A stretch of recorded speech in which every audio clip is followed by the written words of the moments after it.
What up, Liam's Lexus here, and today we're going to talk about Toyota's new lineup as of 2026 and how they took a all-star brand under their previous CEO and made cars everyone wanted that was reliable, practical, last forever, good quality control, and decent NA engines, and turned that into what it is today, which is mandatory EVs and hybrid tracks with unpredictability and zero quality control. Coming from a huge Toyota and Lexus enthusiast, you can see it on my channel, and if you followed me since 2016, you know that as well, so let's get into it. First up, we got the 4Runner hybrid EV available only in a base model SR5. The better ones, you have to get it with a hybrid, unfortunately, like this right here, and this, and then the Trailhunter. BZ, full electric vehicle, no one buys another model of that. The Camry, mandatory hybrid, something my dad is actually interested in buying. He had a 2020 and he sold it when my mom passed away and kept the Equinox we had, which is a 2023. And now he's looking to sell the Equinox because he likes the Toyota Camry. And he has driven one before, rented one, and he loves it. Here's a video of us testing it from 70 to 105 mile an hour kickdown, only half throttle, a little bit more than that maybe. And when the hybrid EV kicks in to assist the engine, it's not like electric motor or gas, it's assisted hybrid. But I can understand why my dad wants it. I just wish they had a V6 option available and a non-hybrid version available, and then have the hybrid version available for people who want it. I'm going to get into that, why I think they should do that later on, but here's the video.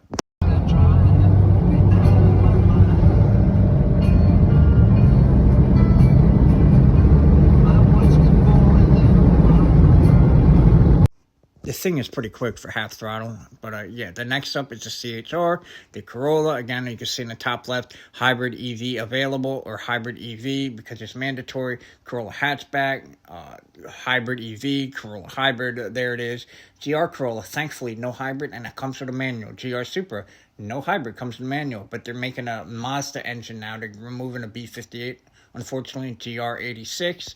Slow, no hybrid at least. Grand Highlander, full EV, the next year's Highlander, which is absolutely crazy. They don't need to be doing all that. Land Cruiser, hybrid EV.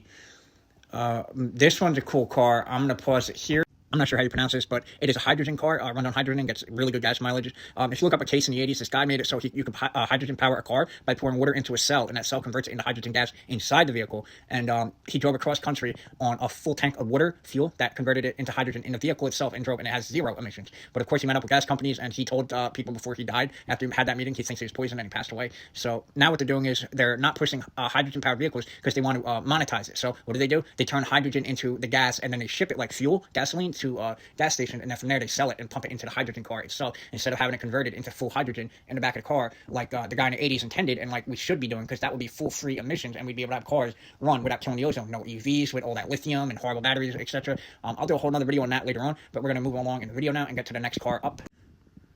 Next up, we got the Prius, obviously. Prius 57 to 56 miles per gallon, obviously an EV.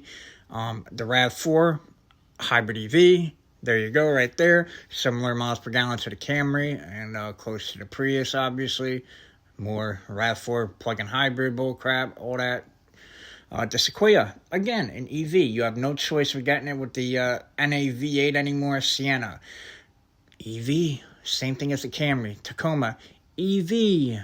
You can get it without the EV, but you're gonna need to get it in the base model, guys. The best Tacoma right here, Trailhunter, just like the 4Runner.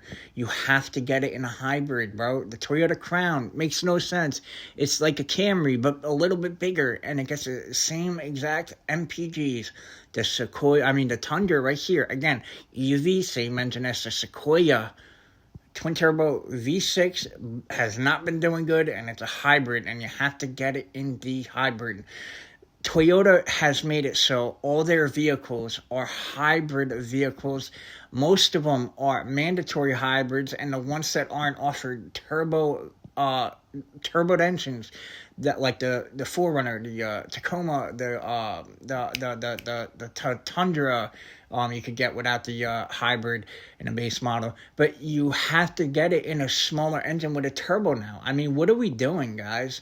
Toyota went from, when their CEO quit and he said something along the lines of, I can no longer stand by and watch the company my family has built on I forget what he said exactly. They built on their reputation be destroyed slowly. And when he said that, I knew problems were coming. And boy, was I right. Quality control has gone to shit, bro. Quality control. I mean, you're getting vehicles with blown engines and debris in the engine. They're saying, even though it's just a weakly built engine, the materials on the inside rattling, all that shit. I don't care about it. I want the car because it's reliable, right? And I'm assuming everyone else does too. But when you have vehicles that are all hybrids, it's going to take away from like vehicles like the Prius. Now there's no longer a need for the Prius. The Crown and the Camry are both hybrids, both the same miles per gallon. Crown's a little bit more luxurious, yes, but I mean Camry's always going to sell good. But the Crown's not selling good because of the price point for it, and it's an EV. Like people want NA vehicles with bigger engines in them, and they don't want small engines with a hybrid powered turbo engine that's going to have a $5,000 battery replacement in its future, a turbo replacement, which is also another like $5,000 job. That's $10,000 in repair bills you would not need if they gave us the 2.5 inline four without the hybrid and without the turbo, or the 2.4 turbo in the Tacoma and the 4Runner with the hybrid. So I'm getting real sick of what these car companies are doing, forcing all this garbage on us. Toyota and Lexus, like I'm a huge Toyota Lexus fan, like you guys know, and I'm still gonna fuck with them. I'm just not buying new for a while. I mean, I might buy the new 4Runner without the hybrid, but I'm waiting a few years first for that because I want to make sure the engine's gonna be reliable. Yeah, a lot of people just like they did it and said that, oh well, it gets better gas mileage and it's quicker, the inline 2.4 liter or turboed fucking 4Runner in Tacoma. I don't care. I'd rather take a sluggish V6 without a turbo and hybrid any day of the week, guys. Any day of the week. And there are tons of people out there like that.